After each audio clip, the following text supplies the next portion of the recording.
Well, welcome back from the break, everybody. You've joined session 3. We're going to talk today with our panel about the role of a channel account manager and how that's rapidly changing, some things to think about in the fast changing environment of the channel as it relates to channel account managers. So before I get started and introduce my esteemed colleagues in the panel for today, I'm Tim Acker. I'm a former Chief Revenue Officer and Channel Chief in the channel. I've been doing channel work for over 25 years. You're not here to see me. We'll have you talk to our panelists. I'll have you hear from our panelists here in a moment. But really, we wanted to set out to address 3 big issues or questions today. One is, what are the changing expectations of partners as it relates to channel account managers? So what do your customers, our partners, ultimately expect from their channel account manager? What needs to change in that skill set with the changing roles, the incredible focus on getting productivity out of our partners and out of our people? What needs to change in the skill set? And then, very related to that is, how do we upskill that skill set? So how do we give them the tools that they need to be successful? And where are channel leaders, like my colleagues, looking for the channel account manager of tomorrow? So before I introduce them, just a quick note: at the end of the session, we'll have a survey. We, of course, expect all 5s in the survey. But seriously, be sure to hang out for that at the end. Give us feedback. Your feedback is incredibly important to us. And we'd ultimately like to get that feedback so we can share it with our guests, and then ultimately back with you in terms of our performance today. So thank you for that. So let me get started with introductions, and we'll go in no particular order. I'll start with Crystal. Crystal Ferreira serves as Channel Chief and Global Head of B2B and Alliances at Logitech. She plays a pivotal role in establishing the company's B2B channel strategy and managing partnerships. She also serves in an interim role as head of global B2B sales. And given her ability to shape Logitech's commercial strategies on a global scale, super important on how the channel plays there. She has over 3 decades of experience in the IT channel working with global technology vendors. She brings a wealth of industry knowledge and emphasizes the importance of placing partners at the core of go-to-market strategies and enabling partners to achieve accelerated growth. Outside of her professional role at Logitech, Crystal collaborates with her husband in their B2B SaaS and web development company, WebCorp. Crystal, welcome. Thanks, Tim. Great to be here. Thanks for joining us. Let me move to Frank. Frank, great to see you. Frank often does not need introduction. Frank's a fixture here with Bapti and Channel Focus. Frank, welcome. For those of you that don't know Frank is currently the Global Channel Chief with Cato Networks, previously as a channel leader with Checkpoint, VMware, and Hewlett Packard Enterprise. Frank's an award winner and team builder, his team's winning over 150 channel awards, and he's been consistently listed in the top 25 channel executives and honored with a Lifetime Achievement Award in 2020. I remember that, Frank. Awesome award. And he's held channel leadership roles in over 25 and helped develop 25 plus channel executives throughout his career. He's been an advisor for some of the most successful startups in our industry. Frank mentors and teaches entrepreneurs and is on several nonprofit boards. And Frank, you give back to the organization. So welcome and thank you for joining us today. Great bio. I could not have said it better than myself. So it's great to be here, and thank you. And it's early for you, Frank. We know that you're on the other side of the world, so thank you for making it. I'm normally on the other side of the world. Yes, it is 4:20 a.m. And thank you for reminding me. Thank you. And last but certainly not least, Michelle Kadlacek. Yeah. Michelle, great to see you again. Michelle's Vice President of the Partner and VAR programs for Spectrum Enterprise for almost 13 years. She's had over 25 years of experience in the telecommunications and cable channel industry, holding several channel roles throughout her career. She's a highly active participant and advocate in prompting women in technology through her involvement with organizations such as Alliance of Channel Women, Women in Cable and Technology, CTAM, and Spectrum's own Women's Business Resource Group. Michelle, thanks so much for joining. Great. Thank you, Tim. I'm glad to be here with Crystal and Frank. Awesome. Well, listen, this is a topic that we talk about pretty frequently, but the reality is that the needs keep changing. And so it's something that we hear from the community that they want to hear about current trends. And so perennially, we bring this back. And listen, I want to jump right into it. And Michelle, I'm going to stick with you to start, with a few questions. And I think, as you think about some of the changes in skill sets that are required, and maybe in particular around the market that you're in. I know that you service the agent market as an example. The type of product you sell is a little bit unique. Talk to us a little bit about what are some of those key skills that you're seeing are needing to change or are changing today for panel account managers. Yeah, well, again, thank you, Tim. And you're right, kind of growing up in the connectivity, cable, CLEC world, skill sets are changing for channel managers. We're not just Spectrum, but in general, companies have evolved, and you've seen the convergence of telecom and IT over the years. So as a channel manager, it's highly important to know beyond connectivity and to know beyond just kind of that your traditional voice and connectivity world, and bringing that knowledge of understanding managed services or cloud and security. And you don't have to be an expert at it, right? But you definitely need to understand it, be able to enable your partners to leverage that knowledge and leverage resources within your company. So when you're looking for a channel manager kind of in that ever-changing world, just knowing someone that's adaptable, right? That can adapt and learn new technology and not really just kind of stuck in that old connectivity way of doing business, it is really, really key in today's world to continue to grow. That's awesome. That's awesome. Frank, I'm going to come to you for that. And again, you've seen lots of different parts of the channel and been with many different vendors, as we highlighted before. And I think really importantly, a lot of different business models between software, hardware, et cetera. Talk to us a little bit about your perspective on what Michelle just said. The environment where it's generally we get a market. We get a market through agents, we get a market through GSIs, we get a market through MSPs, and we also have a very vibrant resale channel. And I think it's a demanding skill set. I think it's gone more to an operational skill set. I think operationally you need to be tight. You need to be able to plan because everybody is being asked to do more, and we don't have enough cams. I'm sure nobody here has too many cams. So the more you can mechanize that channel, the more you can give them the operational tools to be able to understand how they get from stage one to closed opportunities, how they basically leverage the partners' install base, how they create demand, what those demand triggers are. And you can kind of mechanize it. You get two things. One, you get scale, and scale's really good because you're able to grow because it becomes kind of like a formula. But the other big thing too is, we have a very active cam market in the security industry, meaning that people are being recruited, people are jumping from one company to another company, et cetera. Somebody's hot one quarter, somebody's not hot the other quarter. So it's a big thing. So if you have that kind of formula and you have that kind of mechanism, if somebody leaves, and hopefully they don't, basically you're able to replace them and you're able to plug them in. That's awesome. That's awesome. Thank you, Frank, for that. We had a little bit of trouble with the audio up front, but we got the rest of it just great. So thank you. Well, not a problem. It's you sound great now, by the way. It was just first few seconds, so no big deal. No big deal, but thank you. Crystal, I'm going to turn the same question to you. And really, if I think about Logitech and the place that you guys sit in the ecosystem, it's a very broad mix of partners, right? And so the skill sets of cams need to be pretty wide. Maybe a couple of big pieces that you're focusing on or that you have been focusing on recently in terms of cams and what they're bringing to partners really specifically. Yeah, sure. It used to be back in the day when I started in the channel was the starting point in sales, right? Because it's kind of like a soft land into enabling, presenting, and building relationships. But I think we've evolved so much that you're more like what Frank had mentioned. You're more an operator. You have to be a CEO of that business and be able to provide business outcomes for your partner.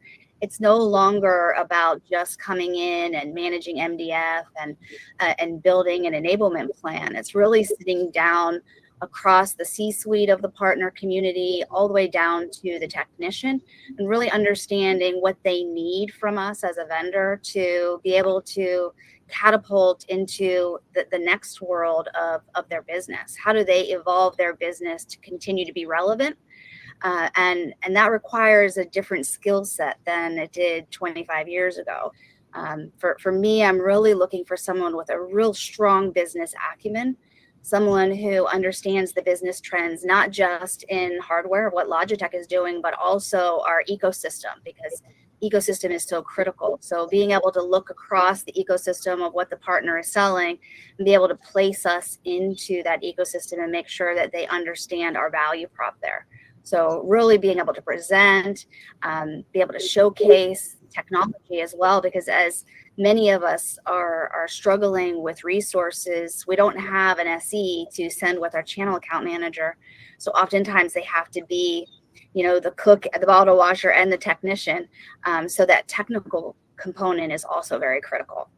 Yeah, that's a great point. And Crystal, if I can stay with you for a second, maybe double click on the technical aspect, right? I know each of us has a different, perspective on the needs, the technical aptitude of channel account managers. I think that's gone up. Can you comment on that, particularly on the back of what you just said of understanding how these pieces fit in an ecosystem play? Yeah, definitely. The influencer in the channel is not always the seller. And in our case, oftentimes it's the design engineer. So being able to have a very thoughtful and purposeful conversation on the value proposition that's a little bit deeper than just features and benefits is really important in my world. So, technical doesn't mean you have to know, how it actually connects, but what the value proposition is, and be able to just get a little bit deeper from a technical perspective with the design engineering team, but also be able to say when it's meaningful to put a demo in their showcase, right? How does that work? How can you leverage those demos to be able to influence the customer's needs? That's awesome. That's awesome. Michelle, I want to turn to you. I know, particularly in your business, that the need for orchestration, if you will, we overuse that term at times, but between the different parts of the ecosystem is incredibly important, both in the connectivity business, but I also think in the way that you guys have really changed your business model, focus more on the total solution, the total outcome, and the total experience that customers need from your partners. You want to touch on the technical aspects of what you're looking for in CAMs and how you guys have leveled up the requirements there as well? Yeah, absolutely. So, Crystal hit on it as well. Kind of that level of technical knowledge is in my mind kind of critical in today's world. We're all doing more for less. So there may not always be an SE available or a technical sales consultant. So I think it's important that, channel managers even take it on themselves to learn new tools on their own. There are so many resources available. Look at what we're doing today, right? How many people can tap into this type of resource, log on and learn something virtually? Pre-COVID, that may have been a little bit more challenging, but nowadays there's so many tools and resources available to folks that want to level up their knowledge, want to learn new skills and resources. A lot of it's, not for free. It doesn't even really cost anything. So really leveraging the technical resources that are available in the industry, and then, leaning on folks internally. Most companies, if not all of them, have some sort of technicals team that, I'll be honest with you, I'm not the most technical person on my team, right? But I take the time and I spend extra time with my sales engineers and my technical staff to really hone in and understand the technology before I go into an appointment or before I meet with a partner. So just recognizing that the resources are available, taking ownership on yourself really is what we're looking for. That's awesome. Awesome. Thank you for that. Frank, I'm going to turn back to you, and I want to have you, add on to the technical needs. But I also know with a company like Cato, you're also selling what the outcome is, right? How you're going to improve business operations, how that's going to be meaningful to both a partner and then ultimately the partner's customer, which is who we're really here to serve. at the end of the day. So you can talk a little bit about how you're thinking about, I'll call it technical enablement for CAMs, but I think more importantly, how they can translate that into the business acumen discussion that ultimately partners need to have with customers. I think it's a great point. I think the other points were well made were well made. So here's the way we're looking at it. I mean, the bar is high. The bar is set high. The market's probably as competitive as it's ever been. I mean, we are getting, we compete on like 3 different sides. We compete with SD-WAN vendors, we compete with software gateway vendors, and we have the physical firewall companies as well. And the difference, I think, is basically the partners are getting sharper. They really are. Maybe it's the learning tools, maybe it's the information available, but they tend to know a lot. The partner reps and the partner SEs, they tend to know a lot, not only about the technology, about the industry as well. And when you're talking to a partner, I think it's really important that you're able to add context. And this is what we stress with our CAMs. Every partner's business model is not going to be alike. Every partner's workforce, how they use their SEs are going to be a little bit different. And you need to be able to deliver it, but you not only have to deliver the message, you have to be able to make it actionable. I think the biggest difference is, we've all been doing this for a few years. Maybe that's the understatement of understatements. But normally you would go in, and you would talk and you would have a high level conversation and people would nod and they might take away like 3 points. The difference right now is now they're asking 5 questions before they take away those 3 points. They want to be better and they want to dig deeper, and you need to be able to accommodate that. And I am still a firm believer that if you own the SE community as a partner, you own the partner. Great call out. I think buyers are better prepared, partners are better prepared before they get in the room. Game on. Yeah, day one. Absolutely. Great points. I'm super curious. We got a lot of questions coming in. I'll read these here as we move along. I did want to shift maybe a little bit toward the upskilling, right? So if we're thinking about those new skills that we want, we'll continue to feather in some dialogue around some other skills that we need. What are some ways that we're asking our CAMs today to go invest in themselves?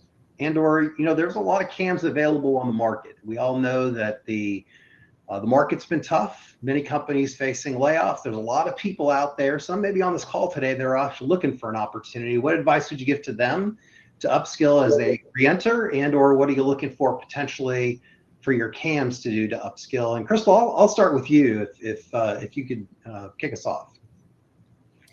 I think it's really important that we encourage our companies to invest in distance learning for all of our employees within our company. We actually use Coursera. There is a slew of certificate opportunities, as well as even master's degrees that are available that our company pays for. So anyone is eligible to go and access these resources. I think the important thing for us as channel leaders is to help guide our CAMs into what are the most meaningful certificates or trainings that they participate in. And for me, I find that it's often we're lacking in that business acumen, how to think strategically or how to really be able to understand the operation of the partner business, to be able to help the partner to get to that next level or to solve those business outcomes, how they can really ensure that they're being more efficient or growing their business. Being able to work the numbers is really important when you're having that conversation at the C-suite. That's awesome. Michelle, I want to have you continue on that train of thought. One of the questions that came in was also around, resources that are available to technically train. And a thought comes to mind as, are you seeing your CAMs, those that are managing partners, getting closer to areas like product or engineering and establishing stronger bonds so they either learn through osmosis or very purposefully learn and sort of up their technical game. You want to comment on that? Sure. Yeah. I mean, definitely, Tim. I think that's highly important. As Crystal mentioned, there's a lot of organizations and certifications that are available. A lot of companies will pay for them. Some of them are free. You can also just tap into resources on the business acumen side that are more on the networking side. So look at industry communities such as Advancing Leadership Networks or Kadlacek. Those are just some industries out there, some communities that give you that business acumen along with the technical skills as well. This is silly to say, but I'm a huge podcast. I listen to podcasts all the time. Those are free. 9 times out of 10, those are free. I saw something on LinkedIn earlier this week. I think there's 125 podcasts focused on just the channel. So go out there, take a look at them, find the ones that are more technical savvy or the ones that are more business acumen. Find the area that you need to improve on. Stick earbuds in your, when you're traveling or you're driving. And there's so much available out there to us that it can get overwhelming, right? So to Crystal's point, lean on your leadership to kind of help guide you in the direction that you need to go. But there's so much available at our fingertips just in our own industry network that we should leverage. Awesome. Podcast, could not agree more. Right off the comments on the chat. So we violently agree with you. Frank, I'm going to change gears or shift the topic a little bit. I'll take Rachel's question about cam ratios. And I think that's super important in the environment that we're at today in terms of staffing, et cetera. But I think the context of her question is the ratio between direct and indirect teams. How do you keep that balance? And then how are we equipping cams to be discerning about the areas to spend time versus maybe letting things go, right? They got to be super deliberate about productivity and chasing the right opportunities, the right partner engagements. Love your feedback there. There's a lot in that, Tim. There was. Really is. So, so I think let's start with cam ratios. Cam ratios will vary completely. So when you're at a large company, you're going to see that ratio become lower just simply because you have more direct sellers. When you're at a company where you have multiple product lines, you're going to have specialists, so you're going to see that ratio become lower. But I'll tell you what I've learned coming to Cato. The channel contribution is really a key to the ratio. So here's what I mean. So I think on anybody's best day, they have probably 35% or 40% of their business coming from deal reg, actually being created by the channel. We, on the other hand, have 78% last quarter of our business that was actually created by the channel. That's an entirely different dynamic. So when you look at a 5-to-1, 6-to-1 normal ratio, that becomes like a 3-to-1 or 2.51 because the channel is actually being valued as part of the sales force. And by the way, that becomes accountability too. And I'll go back to your last question a little bit, just follow on to that. I think as we said, the bar is being raised high, but I think the velocity of the learning is increasing because, if you look at things that have happened in our industry, whether it's the Broadcom thing, whether it's Palo Alto changing their strategy, or whether it's some of the companies that have been acquired by each other recently, this whole group learning, this whole real-time learning is really, really important. So how do they get better? How do they get better? They get better by talking to each other. They get better by information shares. And the more they operate as a group, they're able to leverage that ratio and really become kind of the best team they can be. Very good. Very good. I want to address one of the questions from Amy, actually. It's a salient one, and it kind of dovetails on something I wanted to ask you. And Crystal, I'll start with you here. Amy's question was, how do you think CAMs should best prepare their partners for a new way of buying through marketplaces and hyperscalers? Let me just add on to that. I think the reality is that point of customer acquisition of technology versus influence of partners is shifting. So maybe just broaden it out a little bit to say, how are CAMs preparing partners to influence whether they're actually doing the sale or not? what are the things that CAMs need to learn, I think, to both build trust with partners, but continue to have them deliver value beyond the sale itself? Yeah, I think you nailed it on the head. It's about building the trust with the partner. We sell through marketplaces as well as the traditional IT channel. And it's really getting the partner to understand how they can leverage the marketplace to move the sale along, but ensure that they get the sale in the end, right? And that really is talking about how do they expand their business beyond the transaction?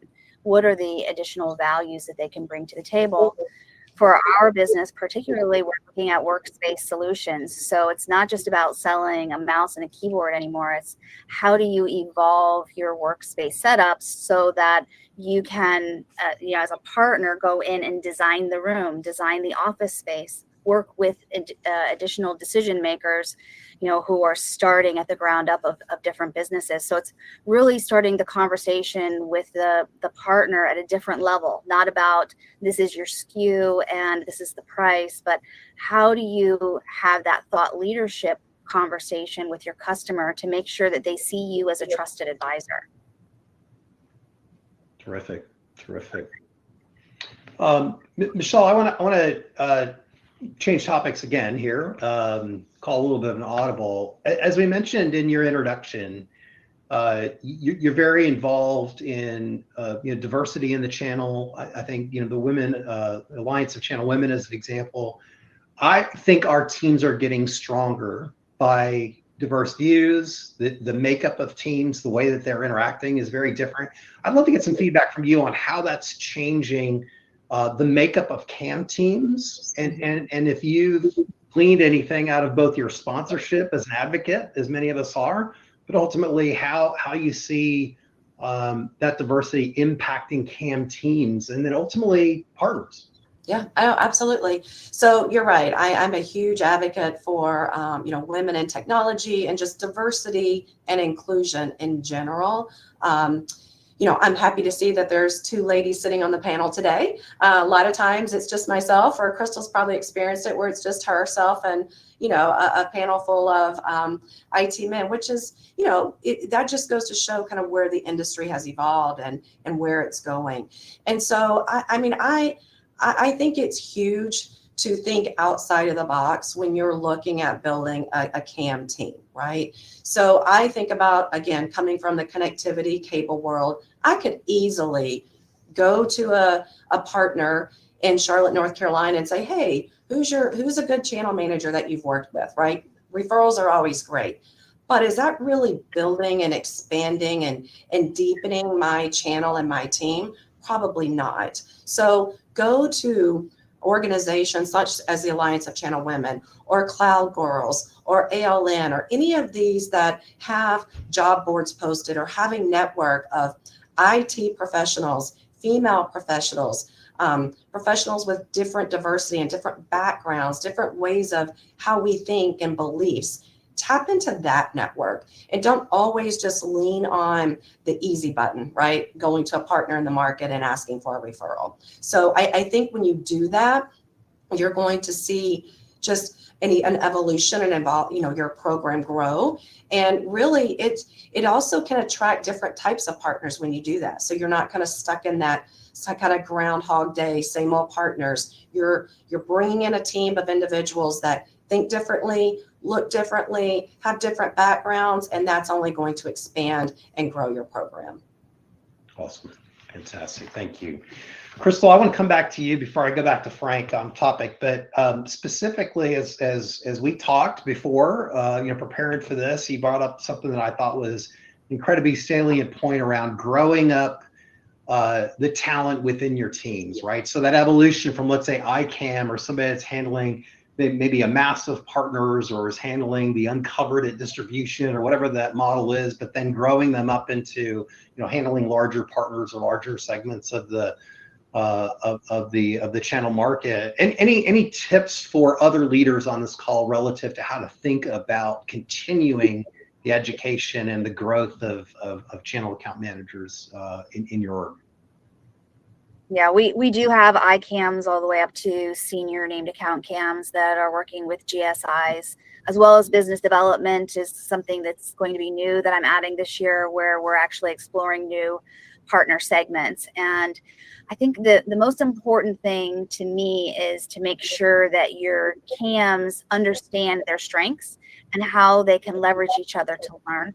So we actually just went through a strength builders exercise, so we knew what the strengths were of each of the individuals in our team. That also helps you to see where your gaps are. So when you're looking to recruit, you may be looking to ask specific questions to make sure that you fill those gaps on the team. But then pairing the individuals up in the ICAM role with a more senior individual to make sure that they have proper mentoring from someone that's really in the channel, not necessarily someone outside of the channel organization, although I do think that's important as well. But what I found since COVID, the most important thing is to really bring cohesion to the team and make sure that you have those face-to-face team meetings.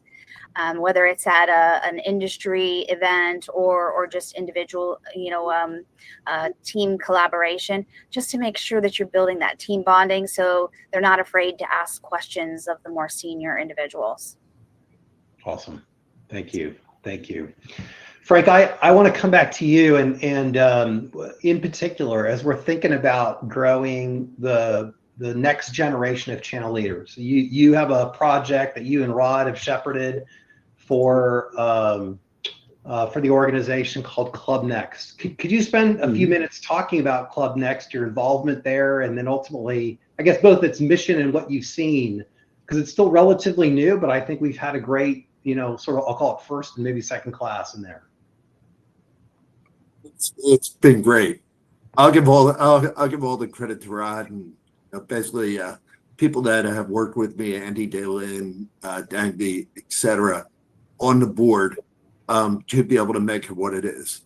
And Club Next, for those of you that aren't familiar with it, is to be able to develop the next generation of leaders of the channel. Because, like it or not, the leadership in his channel is somewhat of an aging leadership.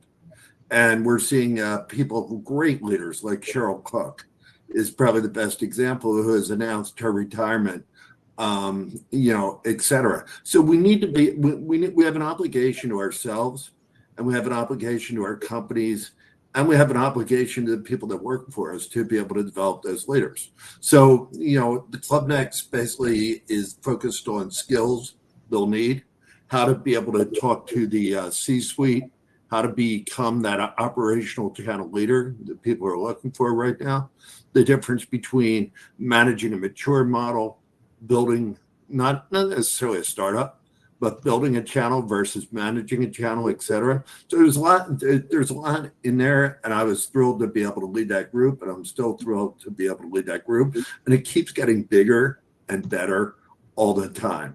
And honestly, I get more out of it than they do, but it's really, really great to see some of those people, really start to advance into these jobs, and it's gonna have to happen. And what we encourage them to do is to be able to acquire skill sets. So, spend more time with the direct sales. Channel's a great career, but is it really a career, or is it part of a career? Obviously the direct selling is important, the operational, the financial acumen, etc. And then to be able to put them in spots where they're presenting to the board, or they're presenting to the executive management teams, etc. So nobody's surprised when that job opens up, who gets that job.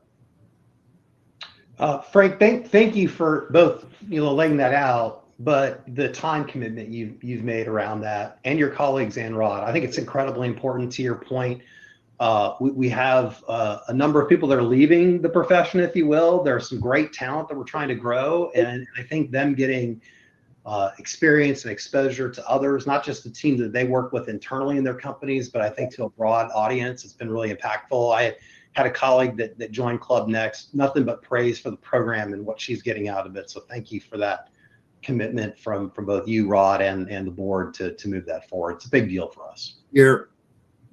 Oh, awesome. Michelle, we've got one more question here. I want to get to some closing thoughts here in a second, but just maybe a quick one here around mind share. Adam talks about, is there any tips for gaining mind share with partners? Particularly, think about the fact that they have a lot of different things to sell. They're usually repping a lot of different things or recommending a lot of different things. Any quick tips there? Well, I think it goes back to that business acumen, right? Understanding the partner's business. Everybody is different. I think Frank mentioned that a few moments ago. So understanding the partner's business, bringing value to the conversation and to every meeting will grow that mind share. I think if you just walk in there with the attitude of, like yesterday, pizza parties and, rooftop cigar parties, that's not going to cut it today. You've got to walk in there understanding the partner's business. How are they going to make money? How are you going to add value to the partnership? I mean, I want to meet with someone that's going to do that for me, right? And understand my business. So that would be very, very first thing and top of mind. Awesome. Okay, lightning round. We've got a couple minutes before we end. One thing, Crystal, I'm going to go to you first, so be prepared.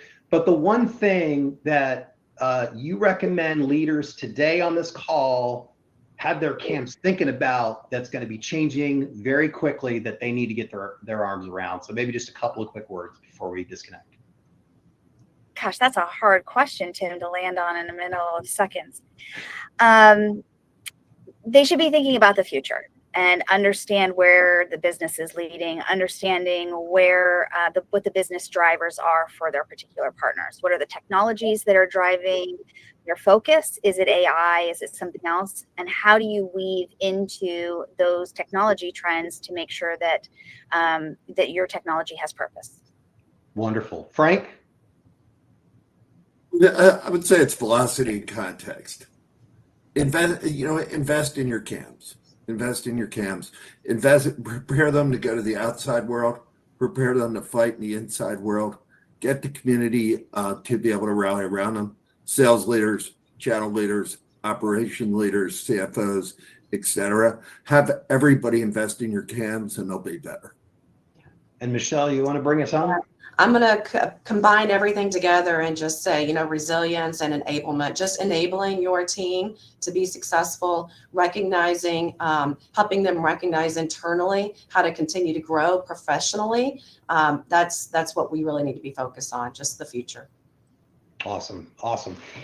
Thank you three for that. And I'll tell you that the people on this call or on this webinar today have already taken the first step. It's actually coming to events like this actually makes a big impact. So congratulations to all of you that have joined us today. Thank you for joining us. And thanks for your investment in Channel Focus. This is a big deal, not only for the organization, but back for your teams. And so this is a great start at upscaling your teams. Just a quick reminder, you have sessions coming up, but please, when the survey pops up, if you'll give us some feedback, we appreciate it. We take it to heart. We'll make sure that we make improvements to the sessions that are still yet to come today and then ongoing. So on behalf of Frank, Crystal, and Michelle, I'm Tim. Thank you so much for joining us. Enjoy the rest of the sessions. Thanks, everyone. Bye, everyone.